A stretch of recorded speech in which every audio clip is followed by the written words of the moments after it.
to the second ever episode of the Cain Stryker Show. Today we're joined by the 2019 Gamma World Lightweight Champion, Laura Sanchez. How's it going, Laura?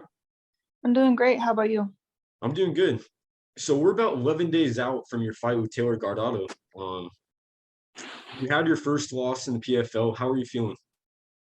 I'm good. I had my moment right after the fight where it was, frustrating and reflecting on myself. And, the cool thing about this PFL format is that you don't really have time to stay stuck on a loss. And that's something that I used to do growing up. I'm pretty hard on myself, but I used to have a hard time getting over things like that. But with this format, it's like all you can do is just learn from it and grow and move forward. So I'm ready for the next one. Awesome. The good news is you're still not out of the competition. Right. You win the next match, you can still win $1 million. Correct. So I guess to kind of get on the lighter side, how good does it feel to finally be competing? You just mean after COVID? Yeah, after all the months that you spent unable to compete, do anything. I was excited as soon as everything was getting back to normal for MMA. Obviously it's not completely normal just because PFL still has this quarantining, but I was pretty excited. I also just took the time off to continue getting better and improving. So of course there was the disappointment right when everything got postponed, but then it's like all you got to do is just keep training. And I'm pretty used to having a long time in between my matches just throughout my MMA career so far, as short as it's been. I've had like a year in between my fights and was always having trouble getting them. So postponing it for another year, I was just like, oh, here we go again. But I'm happy to be back. So what's it been like to train at Rufus Sport? And I've heard you say before that if it wasn't for your great coaching, you'd probably be in somewhere more sunny like Florida. So I guess my question is, let's say Rufus Sport could be in any city, where would you want it to be? I really want to go to Arizona. Arizona? I would love to go out to Arizona. Florida has that humid heat. I prefer the dry heat. Awesome. And my other question is, I've heard you before say that like you sometimes have difficulty getting down to 145 pounds. If there was a 165-pound division, do you think you'd compete there, or would you stay at Yeah. 155? Yeah, 165? definitely. I mean, I don't walk that much higher than 155. I mean, I walk around like I'd say 175. So it's not a hard cut at all, but 45, it's like I'm just over that point where I can't do 45. So when I made it that one time and I made 46, and then after that I tried again and my body would not let me get down again. It was holding on to everything. It just wasn't possible for me. So my other question is, you said that the first thing you do if you made it big is you buy a house, right? Yeah. What would be the second thing you buy? I don't really know. I mean, I try not to think too much about, when I get paid and I start, making it bigger, that I'm going to be spending a bunch of money on things, because honestly, I don't think I'm very materialistic. I just want to be set up right. But one of the bigger things that I look forward to is being able to have the power to give back to, communities and donate to charities and, be able to have that sort of income that I feel like I can make a difference. So stuff like that is really what motivates me. Makes sense. Your next opponent, Taylor Guardado, is about 6 inches shorter than Jenna Fabian. What's the difference when you're fighting someone that has such a reach advantage against? Typically they try to come in on me and get me against the fence and take me down. Jenna was more comfortable standing and keeping that distance, so it was a different matchup for me. So I'm used to fighting girls who are about Taylor's height, maybe a little bit taller, give or take. For sure. So they just like to get in on me. Makes sense. Let's see. So I remember you saying your first car was a 96 Corolla named Betty. Mm-hmm. So let's say 10 years from now you're a millionaire, or 16 years from now, what would your kid's first car be? I don't know, because See, when I grew up, we had Corollas and we had the Toyotas and Hondas. You know, we never had like the new cars, anything that was like real extravagant. They're always the used cars, older, that they just worked. And so to me, actually, I upgraded my car. I had a 2013 Scion TC, and then I just upgraded in the last year to a 2015 Lexus IS. And I was like, to me, I'm like, this is the nicest car I've ever driven. You know, like I didn't think that I would have a car like that anytime soon.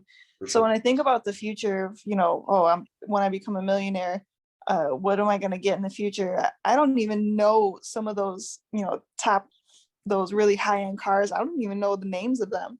So I think that when I get to that point, I'll probably still, I want to keep those certain values that I have right now that I grew up with. Just keep things more simple. I feel like if I get my kids some really expensive stuff and spoil the hell out of them, that, you know, they won't know how to work hard. And They I won't really learned stay work. hungry like you. Yeah, I worked hard because I saw my parents work hard. I had the example to look up to. So if I ever have kids, I want them to be able to look at how hard I work to get to where I am. Um, so I mean, I'll help guide them and stuff, but I don't think that their first cars would be anything extravagant. Maybe a Honda or a Toyota. Awesome. You have a really impressive um, amateur record, but a lot of the fighters you've been fighting against have been fighting professionally since, for 10 years. Um, do you feel as if you're at some kind of disadvantage because you haven't had too many professional fights, or do you kind of feel as if, you know, you're kind of inexperience is not a factor really? You know what I mean? Like it's not something that's really going to affect you when you're losing a fight. I don't think I'm at a disadvantage. I think that it's all opportunity to learn and grow. I try to look at it differently. So, for instance, the fight that I had with Jenna, yeah, people said how much experience she had, and when I went in there, I didn't trust myself, and I truly feel that if I ever face her again, I have the ability to beat her. I beat myself because I didn't trust myself, Yeah. and I tried to be perfect. Yeah. And I think that maybe that does come with experience. You know, I wish that my fights weren't so far in between, you know, throughout my amateur career, waiting a year then to fight. I want to stay busy and, you know, keep getting in there and growing that experience. So I think that it's just opportunity for learning and growth. I don't look at it as a disadvantage. Is there like because now you're fighting a higher caliber of fighter in the PFL? Is there like, do you feel a significant like power difference and skill difference compared to the other, fighting amateur and all that? No, I don't. I didn't feel any difference facing. I've had two professional fights, right? I don't feel any difference in the way that they hit between amateur and professional, at least with the two that I faced so far. I mean, in my opinion, you have the most potential. You pretty much have the shortest professional career. Like you just started, you're fighting at Rufus Mhm. Sport. You're the longest, you're the tallest. It seems to me you have the most potential, at least in the PFL, at the lightweight division. My question is, do you feel as if you're in your prime right now, or do you feel as if your prime is still yet to come? My prime is still yet to come. I I'm still a baby in this sport. You think about certain fighters, like even look at Thai fighters, and they have hundreds of fights. What, I've got two professional fights. You know, Yeah. I'm a baby in this, so I have so much to learn. And although I made big strides over the last year in my skill set and my mindset, I still have a lot more to learn. I'm barely touching the tip of the iceberg. So um, I think that my body, you know, there's only so much your body can take. So maybe it's around the prime time for my body physically, but when it comes to skill set, I'm not there yet. Awesome. My last question for you is, I know your dad came out and watched you win the Gamma championship. You think he's going to be there when you win the PFL championship? Oh, definitely. Yeah. Awesome. My parents, they, I'm very blessed with supportive parents and all the stuff that they've done for my siblings and myself. And one thing that they've always been there for is when, you know, we have a dream or we have goals and we really just commit everything that we have to them. They're behind us. Now they're not crazy about me fighting, Yeah. but you know, I told them I always wanted to since I was little. So when I told them I was going to, they weren't excited about it. They weren't crazy, but they were just like, listen, you're either all in or you're not. So as long as you're all in, we're supportive. Awesome. And just throughout my basketball career, they always tried to make it to every game they possibly could. Even when I was in North Carolina, they weren't there for every game, but they made it to some. So for every fight, they want to be there. They were really upset when they couldn't make it to the last PFL fight. You know, you bring up your basketball, makes me want to ask another question about, you know, what do you feel as if what's the difference in attitude, you know, before a basketball game and before an MMA fight? You know, what's the different feeling? Well, first off, I'm very introverted. So just being in front of crowds in general, I'm always like really shaky and nervous beforehand. Now, at least with the basketball team, you're going out there with your team. And I had nerves every game, all the way up until the very last game I played. And I played ball since I can remember.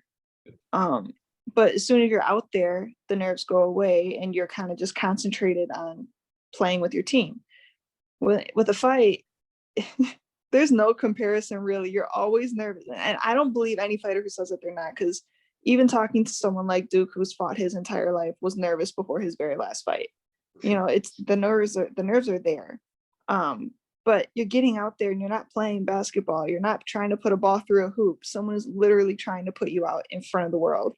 And it's, in my eyes, one of the most vulnerable things that you can do.